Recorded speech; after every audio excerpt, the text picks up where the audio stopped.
उसके पास एक खोटा सिक्का था 1 रुपए का, और बड़ा चालाक, अपना राजू होगा और कौन होगा। एक खोटा सिक्का लिए, नहीं आया क्या भाई, प्लेटफॉर्म पर है। एक खोटा सिक्का लिए बैठ गया। उसने कहा यार ये खोटा सिक्का तो चलाना है, तो ट्रेन में बैठा था। उसने कहा एक काम करते हैं, दिमाग लगाया, क्या किया जाए। बोले जब ट्रेन चलने लगे तो फट से कोई सामान खरीद लेंगे, वो सिक्का पकड़ा के ट्रेन आगे बढ़ जाएगी, अपना भी काम हो जाएगा, माल भी मिलेगा, सिक्का भी चल जाएगा। बोले ठीक है। ट्रेन ने सीटी मारी, जैसे ही ट्रेन चलने लगी दुर्घटना घट गई। न चाय वाला आया, न समोसे वाला आया। चलते चलते एक अखबार वाला आ गया। इसने कहा चलो यार खोटा सिक्का लाना है, अखबार ही खरीद लेते हैं। इसने कहा अखबार वाले जल्दी अखबार दे। उसने भी कहा ले अखबार। इसने फट से दिया खोटा सिक्का। ट्रेन आगे बढ़ गई। जब ट्रेन बढ़ गई उसने हाथ दिखाया, बोले चल गई। अरे तो आदमी समझे कि ट्रेन चल गई। इसने सोचा मेरा खोटा सिक्का चल गया। बोले चल गया। जैसे ही अखबार वाले के पास खोटा सिक्का, उसने माथे पे दे मारा। चलते चलते खोटा सिक्का दे गया। उसने कहा कोई बात नहीं, जा भाई ले जा। बोले क्यों। बोले तू मुझे खोटा सिक्का दे गया तो अखबार कौन सा आज का है, वो भी साल भर पुराना, मैंने तुझे पकड़ा दिया। ध्यान रखना, धोखा दोगे धोखा मिलेगा। दूसरों का घर जलाने से पहले याद रखना, आग हमें अपने हाथ में उठाना पड़ती है। तो दूसरों के मुंह पर कालिक पोतने से पहले याद रखना, उसका मुंह काला बाद में होता है, हमारे हाथ काले पहले हो जाया करते हैं। और जो दूसरों के लिए गड्ढा खोदता है वो गड्ढे में बाद में गिरता है, गड्ढे में पहले अपने को उतरना पड़ता है। दूसरों की राह में कांटे बिछाओगे तो उसे कांटा बाद में चुभेगा, तेरे हाथ जख्मी पहले हो जाएंगे। मान्यवर बड़ा बहरूपिया है ये आदमी, वास्तविक चेहरा समझ नहीं सकते। इस दुनिया में सबसे कठिन यदि कोई काम है तो आदमी को पहचानना बहुत कठिन काम है। ये चेहरे बहुत भोले हैं, ये चेहरे बहुत भोले हैं, सच मान लो बारूद के गोले हैं। ये चेहरे बहुत ही बाहर से बड़ा भोला दिखता है आदमी, भीतर से तो छल कपट करता है। छली व्यक्ति का विश्वास चला जाता है, छली व्यक्ति से लोग दूर रहने लगते हैं।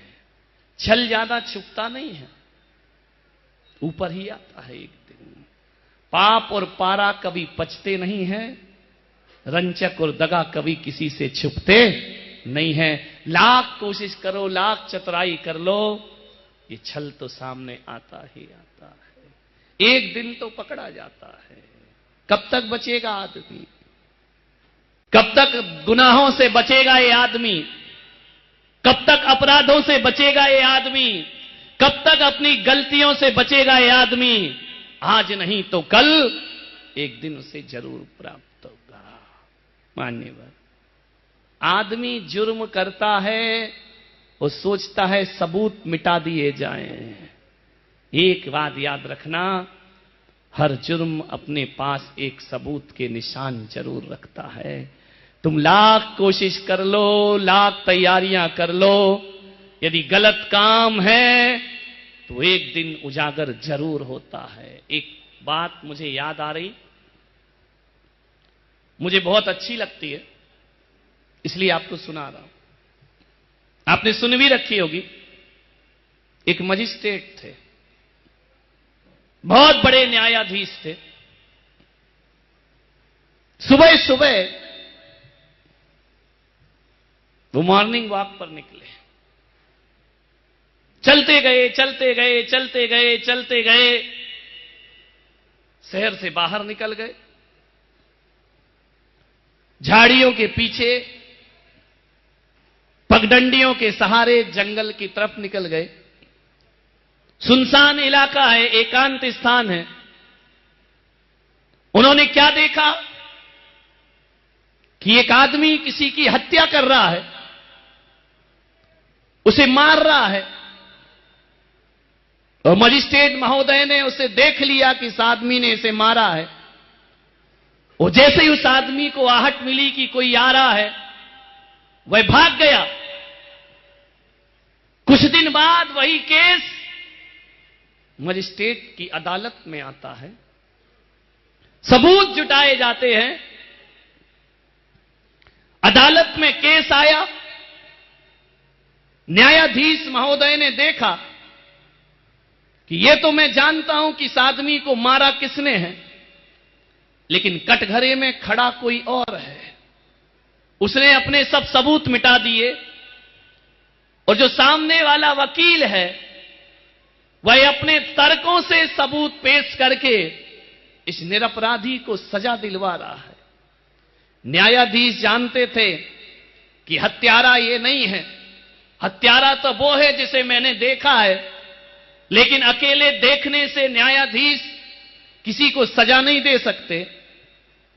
मजिस्ट्रेट के पास कोई सबूत नहीं था और वकील ने उस निरपराध के प्रति 1000 सबूत पेश कर दिए, नए नए सबूत बना दिए और अंत में अपने मन को महसूस कर मजिस्ट्रेट को यह फैसला सुनाना पड़ा कि तमाम गवाहों को मद्देनजर रखते हुए मुजरिम को सजाए मौत दी जाती है।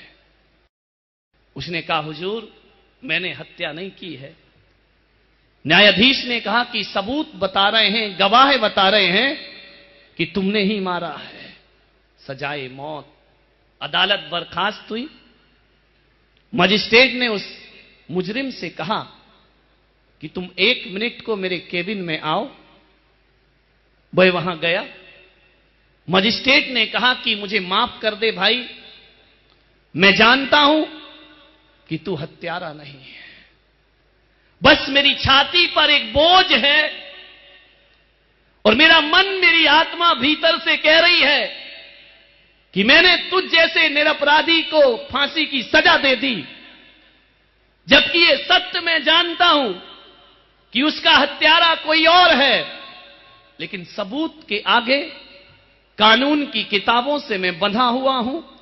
धाराओं को देखते हुए मैं तुझे मौत की सजा मैंने सुना दी, लेकिन मौत की सजा तो मैंने सुना दी, लेकिन मेरा जी भर रहा है कि मैंने तेरे साथ अन्याय किया है, मैंने तेरे साथ गलत किया है। भाई कल सुबह तो तू फांसी पर लटक जाएगा, लेकिन मैं ये बोझ लेकर कैसे जीऊंगा। ये न्यायाधीश कैसे अपने मन को समझाए कि मैंने न्याय नहीं अन्याय किया है। तू तो दुनिया से विदा हो जाएगा, तेरा ये बोझ लेकर मैं ना जी पाऊंगा। तो मुजरिम ने कहा कि हुजूर जब आप जानते हैं कि मैं गलत नहीं हूं तो फिर मुझे फांसी क्यों दी गई। बोले तेरे सबूत और तेरे गवाह बता रहे हैं। बोले आप ये भी जानते हैं कि सबूत और गवाह गलत हैं। बोले हां मैं ये भी जानता हूं, लेकिन संविधान से बंधा हुआ हूं। एक बात मुझे बता दे मरने से पहले। बात बहुत गंभीर है। उस न्यायाधीश ने कहा कि मरने से पहले एक बात मुझे बता, क्या तू सचमुच हत्यारा नहीं है। उसने अपनी आंखों में आंसू भरे कि कल तो मुझे मरना ही है। उसने कहा कि हुजूर ये आप भी जानते हैं और मैं भी जानता हूं कि इसकी हत्या मैंने नहीं की है। न्यायाधीश ने कहा लेकिन ये बताओ क्या इसके अलावा कोई और हत्याएं तुमने की हैं। बोले हां मैंने एक नहीं 2-2 खून किए हैं। तो न्यायाधीश ने कहा तो फिर उस समय तुम्हें सजा क्यों नहीं हुई। 2 हत्या करने के बाद तुम्हें फांसी क्यों नहीं दी गई। बोले 2 हत्याएं मैंने बड़ी चालाकी से की थी, एक भी सबूत मैंने बाकी नहीं रखा था, सारे सबूत मैंने मिटा दिए थे, कुछ भी प्रमाण मेरे पास नहीं था। न्यायाधीश तू है क्योंकि 2 बार तूने सबूत मिटाए और तेरी जगह कोई और फांसी पर चढ़ा, आज किसी ने सबूत मिटाए, उसकी जगह तू फांसी पर चढ़ रहा है। कर्म किसी को छोड़ते नहीं है। आज मैं फ्री हो गया, आज मैं हल्का हो गया, आज मैं बोझ नहीं है मेरे जीवन में। तूने दगा करके दो को फांसी पर चढ़वाया, आज वही दगा तेरे लिए दगा बनकर, तेरे लिए फांसी का फंदा बनकर के आ गया। ध्यान रखना, नहीं लहे लक्ष्मी अधिक छल कर, कर्म बंद विशेषता। आदमी केवल वर्तमान को देखता है। आज यदि तुम्हें कोई कष्ट और दुख मिल रहा है तो ये मत समझना कि मेरे आज का ही कर्म है, ये तुम्हारे अतीत का भी कर्म हो सकता है। और उस समय तो तुम उस कर्म से बच गए, लेकिन आज उस कर्म से आप बचने वाले नहीं हैं। दगा करके हम उस समय तो काम बना लेते हैं, लेकिन एक बात याद रखना, दगा से काम बना है, दगा से मुक्त हुए हो, एक दिन यही दगा कोई ना कोई सजा बनकर के तुम्हारे सामने फिर खड़ा हो जाएगा। किसी भी गति में कहीं भी चले जाओ, हमारा छल हमें छलने जरूर आता है। पूजा में एक लाइन पढ़ी ना, मन में हो सो बचन उचरिए, बचन होए सो तन सो करिए। किसके लिए कहा, किसके लिए दिया इस पूजा में ये लाइन? हर कोई ये बात मान मत लेना, बड़ी दुर्घटना घट जाएगी। पूजा में लिखा है, लिखा रहने दो कि मन में हो सो बचन उचरिए और बचन होए सो तन सो करिए। जो मन में है उसे वाणी में ले आओ, और जो वाणी में है उसे शरीर से कर दो, कर मत देना। ये तुम्हारे लिए नहीं लिखा है, ध्यान रखना। आप सोचते हो उत्तम आर्जव धर्म का अर्थ होता है कि जो मन में हो वही वचन में रखो, और जो वचन में है वही नहीं। तुम्हारे लिए नहीं लिखा है, ये मेरे लिए नहीं लिखा है। किसके लिए लिखा है? मन में हो सो वचन उचरिए, वचन होए सो तन सो करिए। उनके लिए लिखा है जिसका मन गंगा की तरह पवित्र हो गया है, जिसके मन में निर्मलता है, जिसका मन अशुभ नहीं सोचता है, जिसके मन से कसाई निकल चुकी है, जिसके मन से बुरी भावनाएं निकल चुकी हैं, उनके लिए यह लाइन है, मन में हो सो वचन उचरिए, वचन होए सो तन सो करिए। एक आदमी ने पूजा की ये लाइन पढ़ ली पर्युषण पर्व में, बोले जो मन में है उसे वचन में ले आओ, और जो वचन में है उसे शरीर से कर दो। दूसरे दिन मंदिर आया, यहां प्लास्टर बंधा, सिर फूटा हुआ। लोगों ने कहा ये क्या हो गया? बोले ये धानत्राय की पूजा का फल है। बोले ऐसा कैसा फल है? बोले मैंने लाइन पढ़ ली, मन में हो सो वचन उचरिए, तो बोले हाथ पैर कैसे टूट गए? बोले ऐसे टूट गए, बहुत दिनों से सोच रहा था कि अपने ऑफिस में अपने बॉस को मारना है, पूजा का सहारा मिल गया, मन में हो सो वचन उचरिए। मैंने कहा जो मन में है उसे कर दो। बोले क्यों? बोले उत्तम आर्जव धर्म है, बड़ा गड़बड़ हो जाएगा, ध्यान रखना, बड़ी प्रलय आ जाएगी। गया, बोले बहुत दिनों से मन में था, पूजा पढ़ ली, मन में हो सो वचन उचरिए।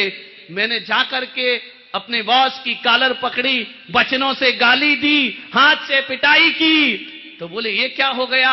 बोले ये पूजा की दुर्दशा हो गई, चौकीदारों ने पकड़ के, बॉडीगार्ड ने पकड़ के इतना धोया, बॉस तो बच गया, मेरी हड्डी टूट गई, ये फ्रैक्चर हो गया, ये प्लास्टर बंधा है, आज के बाद पूजा नहीं करूंगा।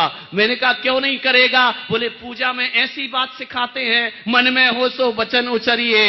एक बात ध्यान रखना, जिसके मन में बुरे भाव हों, मैं आपसे कह रहा हूं, मन में हो सो वचन ना उचरिए, और वचन होए सो तन से ना करिए। ध्यान रखना, कौन सी चीज करना है? अच्छे भाव हैं, शुभ भाव हैं, दीक्षा लेने के भाव हैं, मन में हो सो बोलो बोलो वचन उचरिए। हाँ दीक्षा तो लेना है, कब अभी नहीं ले सकते हैं, गलत, आर्जव धर्म, ध्यान रखना। दीक्षा के भाव है तो वचन उचरिए, और वचन होए सो तन सो करिए। ले लीजिए, फिर देर मत करो। लेकिन किसी के प्रति अशुभ है, जो बुरा है, जो पाप है, उसे मन में हो तो वचन में मत लाना। भगवान महावीर का धर्म कहता है, उत्तम आर्जव धर्म कहता है, मन में यदि अशुभ भाव हैं उन्हें मन में ही खत्म कर दो, वाणी में अशुभ भाव हैं उन्हें वाणी में खत्म कर दो, काया तक लाने का दुष्प्रयास मत करिए। ध्यान रखना, जो कषायों के साथ संकल्प होते हैं वो आत्मा का अहित किया करते हैं। सरल स्वभावी, सरल कौन होता है? जिसका मन पवित्र होता है, जो कषायों से रहित वे मुनि महाराज, जिनका मन कैसा है? मुनि मन सम उज्ज्वल नीर, प्रासुक गंध भरा। ध्यान रखना, ये नहीं कहा कि गंगा यमुना सरस्वती की तरह पवित्र जल लेकर भगवान में आया हूं।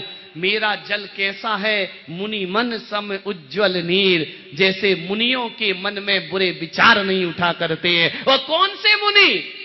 हम जैसे नहीं। ध्यान रखना, महामुनिराज, शुद्धोपयोगी, नगन वेशधारी, सो एका विहारी, निजानंद मंडित मुकुट पद प्रचारी। ध्यान रखना, एकल विहारी, एका विहारी का उपदेश है, अर्थ गलत लगा लेते हम। एकल विहारी कौन होता है? जो मौन धारण करता है, जो बोलता ही नहीं है, जो किसी से बात ही नहीं करता।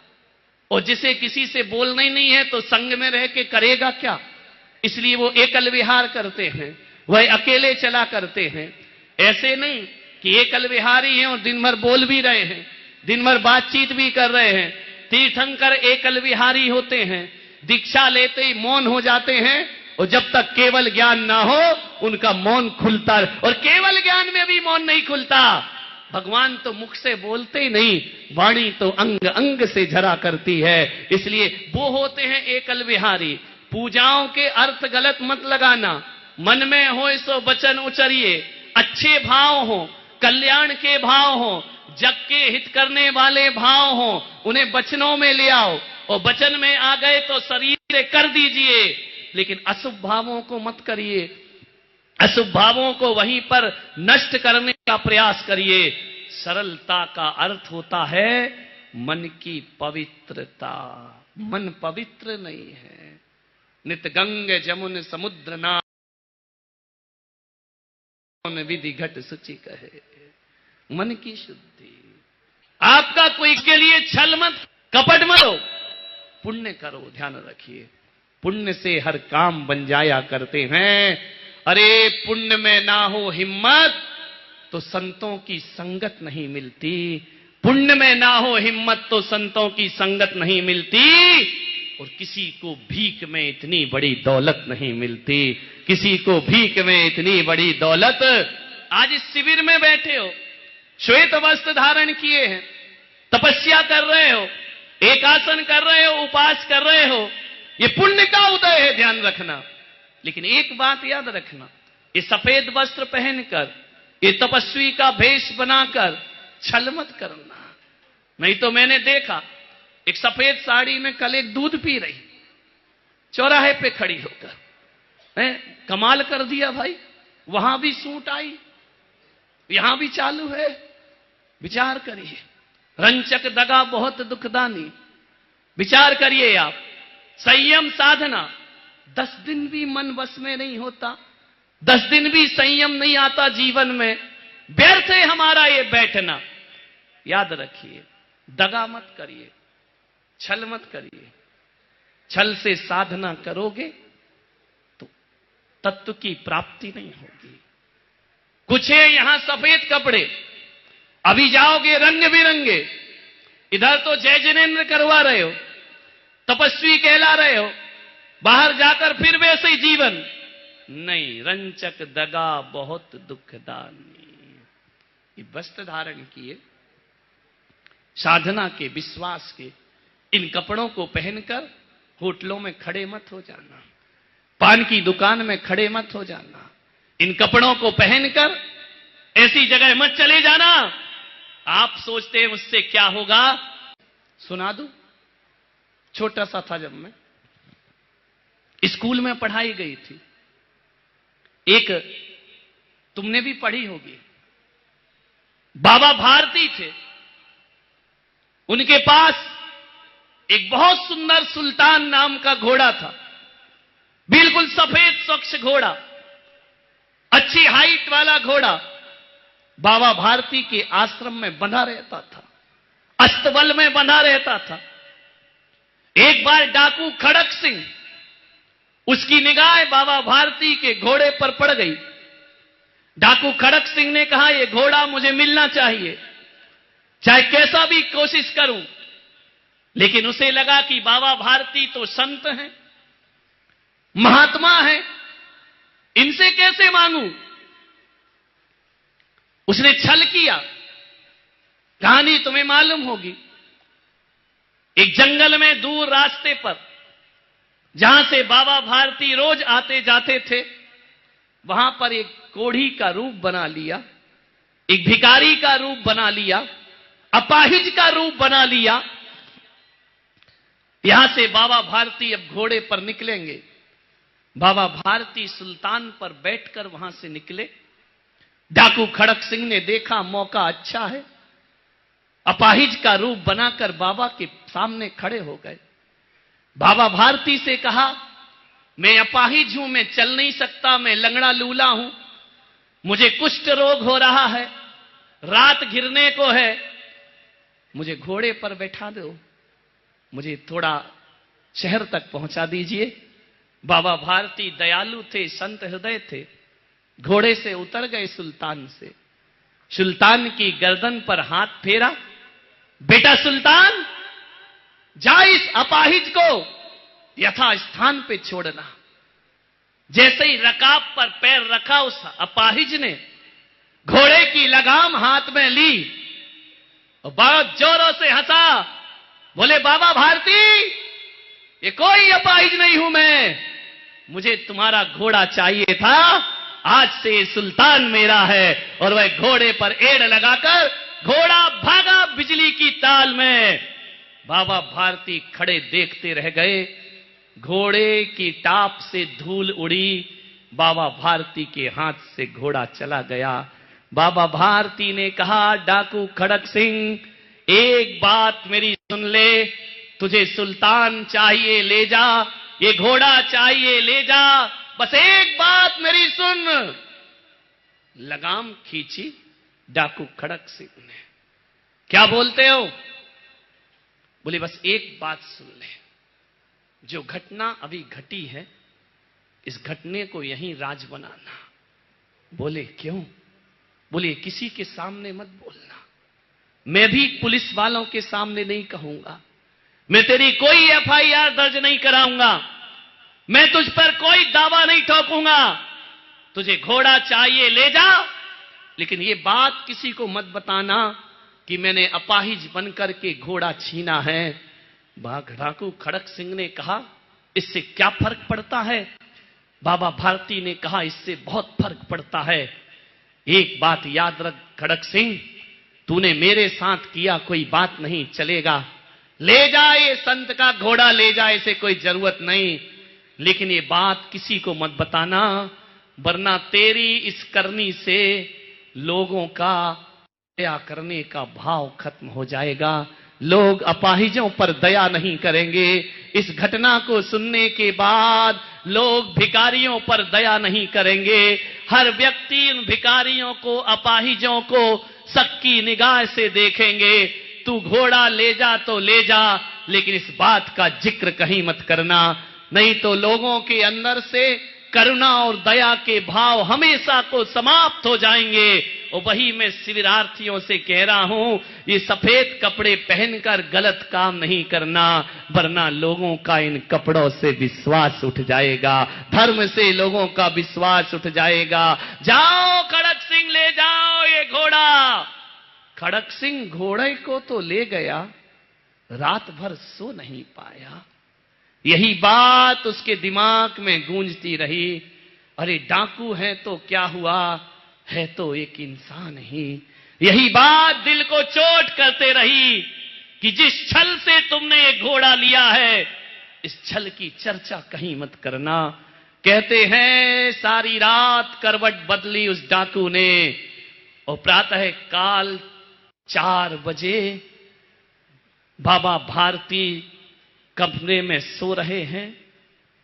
उन्हें लगा मेरा प्रिय सुल्तान मुझसे दूर हो गया, जिसे मैंने बचपन से पाल पोस कर बड़ा किया। ये मन है मेरे भाई, जानवरों से भी मन लग जाया करता है, उनसे भी प्रेम जागृत हो जाता है। जिसे मैंने पाल पोस कर बड़ा किया, एक दिन भी मैं सुल्तान के बिना नहीं रह सका। सारी रात बाबा भारती की आंख से आंसू गिरते रहे, मेरा सुल्तान मुझसे दूर हो गया।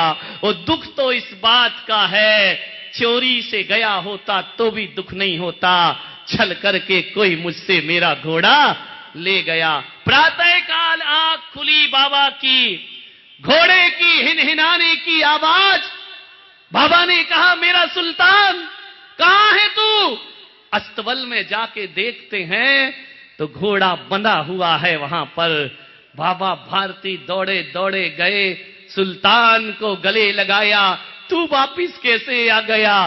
पक्का तू उसे धोखा देकर भागा होगा। सुल्तान तू क्यों आ गया? अरे उसने धोखा दिया तो दिया, मेरे बच्चे तुझे तो धोखा नहीं देना था, जा तू वहीं वापिस जा। सुल्तान ने अपने दोनों कान खड़े किए, हिनहिनाया। पलट कर बाबा भारती देखते हैं, डाकू खड़क सिंह वहीं पर खड़ा हुआ है। बाबा ने कहा ये क्या हुआ? बोले बाबा भारती, पुलिस का डंडा मुझे नहीं बदल पाता, लेकिन तुम्हारी बात ने दिल में चोट कर दी और आज ये घोड़ा मैं वापिस करने के लिए आया हूं। ध्यान रखिए, बाबा भारती सरल स्वभावी थे, सरलता थी, खोई हुई वस्तु वापिस मिल गई। छल था, पाया हुआ घोड़ा वापिस लौटाना पड़ा। ध्यान रखिए, डाकू खड़क सिंह ने कहा बाबा कितनी बार जेल गया, सजाएं प्राप्त की, लेकिन जीवन में परिवर्तन नहीं हो पाया, लेकिन आज तुम्हारे एक शब्द ने परिवर्तित कर दिया। और आप जैसा विद्वान कौन होगा जिसका घोड़ा चोरी जाए और वो कहे ये चर्चा किसी से मत करना। सरल स्वभावी होए ताके घर बहु संपन्न। एक बुढ़िया जंगल से गुजरी, उसके पास एक पोटली, उसमें माल कुछ भी नहीं। एक घोड़े वाले को रोका, बोले घुड़सवार शाम हो रही है, मुझ बुढ़िया को जंगल से पार कर दो। घुड़सवार ने कहा चल हट बुढ़िया, तेरे लिए घोड़ा खरीदा है मैंने, इस काम के लिए मैंने घोड़ा लिया कि तुझे जंगल से उधर ले जाऊं। बुढ़िया ने कहा आगे बढ़ गया। आगे बढ़ा तो घुड़सवार के मन में एक प्रश्न उठा, कहा यार जंगल, अकेली बुढ़िया है, पोटली रखी हुई है, और बुढ़िया ने यही तो कहा था कि मुझे ना बिठा सके तो पोटली रख ले, ये वजन मुझसे उठ नहीं रहा है। अरे घुड़सवार ने कहा इतना अच्छा मौका छोड़ दिया, चल वापिस लौट करके आया। बुढ़िया से कहा दे अम्मा, तेरी पोटली मैं रख लेता हूं, उधर छोड़ दूंगा फिर तू ले लेना। बुढ़िया ने कहा चल हट, अब मुझे नहीं देना तुझे पोटली। अरे घुड़सवार ने कहा अम्मा तू थक गई, तेरे से वजन नहीं उठ रहा है, ला मैं छोड़ देता हूं। बोले नहीं, अब मैं अपना वजन उठा लूंगी। तो घुड़सवार ने कहा अम्मा किसी ने तुझसे कुछ कह दिया क्या? बोले हां कह दिया। बोले किसने? बोले जिसने तेरे मन में कहा उसी ने मेरे मन में कह दिया। बोले क्या मतलब? बोले मुझे मालूम है तू क्यों लौट कर आया है, जिसने तुझे कहा ना कि बुढ़िया का माल लूट लो, उसी ने मुझसे कह दिया अब उस लुटेरे को अपनी पोटली कभी मत देना। सरल स्वभावी हो, ध्यान रखना, बातें तो दिल की दिल तक पहुंच जाया करती है। मान्यवर, छल से जाओगे तो छल ही मिलेगा। सरल स्वभावी। अमेरिका की राष्ट्रपति रूजवेल्ट हुए। जब वह अपने महल में थी तो उसे सूचना मिली कि एक बुढ़िया आपसे मिलना चाहती है। राष्ट्रपति ने कहा कि उसे ले आओ। बोले बहुत साधारण सी बुढ़िया है, आप इजाजत देंगे? उसने कहा कि हां, उसे ले आओ। कैसी है वह बुढ़िया, क्या उम्र होगी उसकी? बोले उसकी उम्र होगी 80 साल। तो राष्ट्रपति ने कहा फिर एक काम करो, उसे लेकर मत आओ। 80 साल की बुढ़िया, वो मेरे से मुलाकात करना चाहती है, उसे लेकर मत आओ। तो बोले जाके उसे मना कर दे। बोले मना मत करो, उसे बोलो वहीं खड़ी रहे। बोले क्यों? बोले मेरी उम्र 70 साल और उसकी उम्र 80 साल, वो उम्र में बड़ी है, वो मिलने ना आए, बल्कि मैं खुद उससे मिलने को जाऊंगी, क्योंकि मेरी उम्र छोटी है और उसकी उम्र ज्यादा। सरल स्वभावी हो, क्या ऊंचा क्या बड़ा, क्या नीचा, क्या छोटा क्या बड़ा, ध्यान रखना। उत्तम आर्जव धर्म, आर्जव धर्म सरलता देता है। सुभाष चंद्र बोस किसी सभा में भाषण कर रहे थे और भाषण करते समय किसी ने एक जूता फेंककर उन्हें मार दिया। जूता टकराया माइक से और साइड में गिरा। सारे लोग नाराज हो गए। बोले किसने जूता मारा, पकड़ो उसे। उसे पकड़ा गया, पकड़ करके सामने लाया गया। सुभाष चंद्र बोस से कहा इसे क्या सजा दी जाए? सुभाष चंद्र बोस ने कहा इसे एक ही सजा दी जाए। बोले क्या? बोले इससे बोलो कि वो दूसरा जूता कहां है। बोले क्या मतलब? बोले नादान, तूने फेंका भी तो एक काय को फेंका, 2 फेंकता तो कम से कम आज मैं बिना जूते का था, जूता पहन करके तो घर चले जाता। इसे मारो मत, बस इससे ये कह दो या तो एक जूता वापस ले ले या एक जूता जो उसके पास है वह मुझे प्रदान कर दे। ऐसी सर रोने लगा वो झरझर आंसू की सजा देने की जगह ये कह रहे हैं कि एक जूता और मुझे प्रदान कर दीजिए। मान्यवर, ये होती है सरलता। रंचक और दगा छल कपट ज्यादा देर अपना प्रभाव नहीं दिखा सकते, लेकिन सरलता सदा सदा अपना प्रभाव दिखाया करती है। आचार्य विमल सागर जी महाराज सरलता की मूर्ति है। हम अभागे हैं कि हमें उनके दर्शन करने का सौभाग्य नहीं मिला, लेकिन उनके बारे में जितना सुना है, जितना अपने गुरु से सुना, जितना उनके भक्तों से सुना, आज मुझे महसूस होता है कि इस पंचम काल में मैंने ये जीवन की सबसे बड़ी कमी थी है और रहेगी कि आचार्य विमल सागर के मैं दर्शन नहीं कर पाया, उनका सौभाग्य प्राप्त नहीं कर पाया। ऐसी सरल आत्मा। लोगों ने कहा ये महाराज मंत्र देते हैं, ये तंत्र देते हैं, ये नारियल देते हैं, ये कैसे महाराज? महाराज की बुराई करते लोग, लेकिन हकीकत तो ये निकला कि जो जो महाराज की बुराई करते थे और जब जब उन पर कष्ट पड़ा तो 12 बजे रात को पीछे के दरवाजे से बुराई करने वाले उनके चरणों में अपना शीश झुकाया करते थे कि बाबा हमारा उद्धार, जिस पर हाथ रख दिया उसका उद्धार हो गया। सरल स्वभावी आचार्य विमल सागर जी महाराज कोई तार्किक संत नहीं थे, कोई बहुत बड़े सिद्धांत पाठी नहीं थे, कोई बहुत बड़े वाद विवाद करने वाले नहीं थे, लेकिन आचार्य विमल सागर महाराज इतनी सरलता की मूर्ति थे। लोग कहते हैं कि वो स्त्रियों से पैर छुला लेते थे। ये वो लोग कहते हैं जो साधारण बुद्धि के होते हैं। आचार्य विमल सागर महाराज तो साधक, इतने बड़े साधक हो गए थे, जब वो अपना हाथ किसी के सिर पे रखते थे तो उनका हाथ ये नहीं जानता था कि ये स्त्री है या पुरुष है, गरीब है या अमीर है। जिस पर हाथ रख दिया वो माला माल हो जाया करता था। आचार्य विमल सागर जी की सरलता, ये आर्जव धर्म होता है। गणित नहीं था उनके पास, लाभ हानि नहीं थी उनके पास, उनके पास ये नहीं था कि कौन क्या। मेरे गुरु आचार्य पुष्पदंत सागर महाराज जब आचार्य विद्यासागर जी महाराज के संग से अलग हुए, उनका नाम था सील सागर, और उनके साथी थे भूतबली महाराज जो अभी बोरी यहीं पे भुलेश्वर में चतुर्मास कर रहे। इनका नाम था दर्शन सागर और पुष्पदंत सागर का नाम था शील सागर। ये दोनों एलक आचार्य विद्यासागर जी के संग से पृथक हुए। पृथक होने के बाद चले आचार्य धर्म सागर से दीक्षा लेने, मुनि दीक्षा के लिए। बालाबहेट एक गांव पड़ा। ये दोनों दर्शन सागर और शील सागर, इन्होंने कहा हम विमल सागर को प्रणाम नहीं करेंगे, हम उनको नमस्कार नहीं करेंगे, वो सच्चे साधु नहीं हैं। ये दोनों एलक आगे बढ़ रहे हैं आचार्य धर्म सागर से दीक्षा लेने।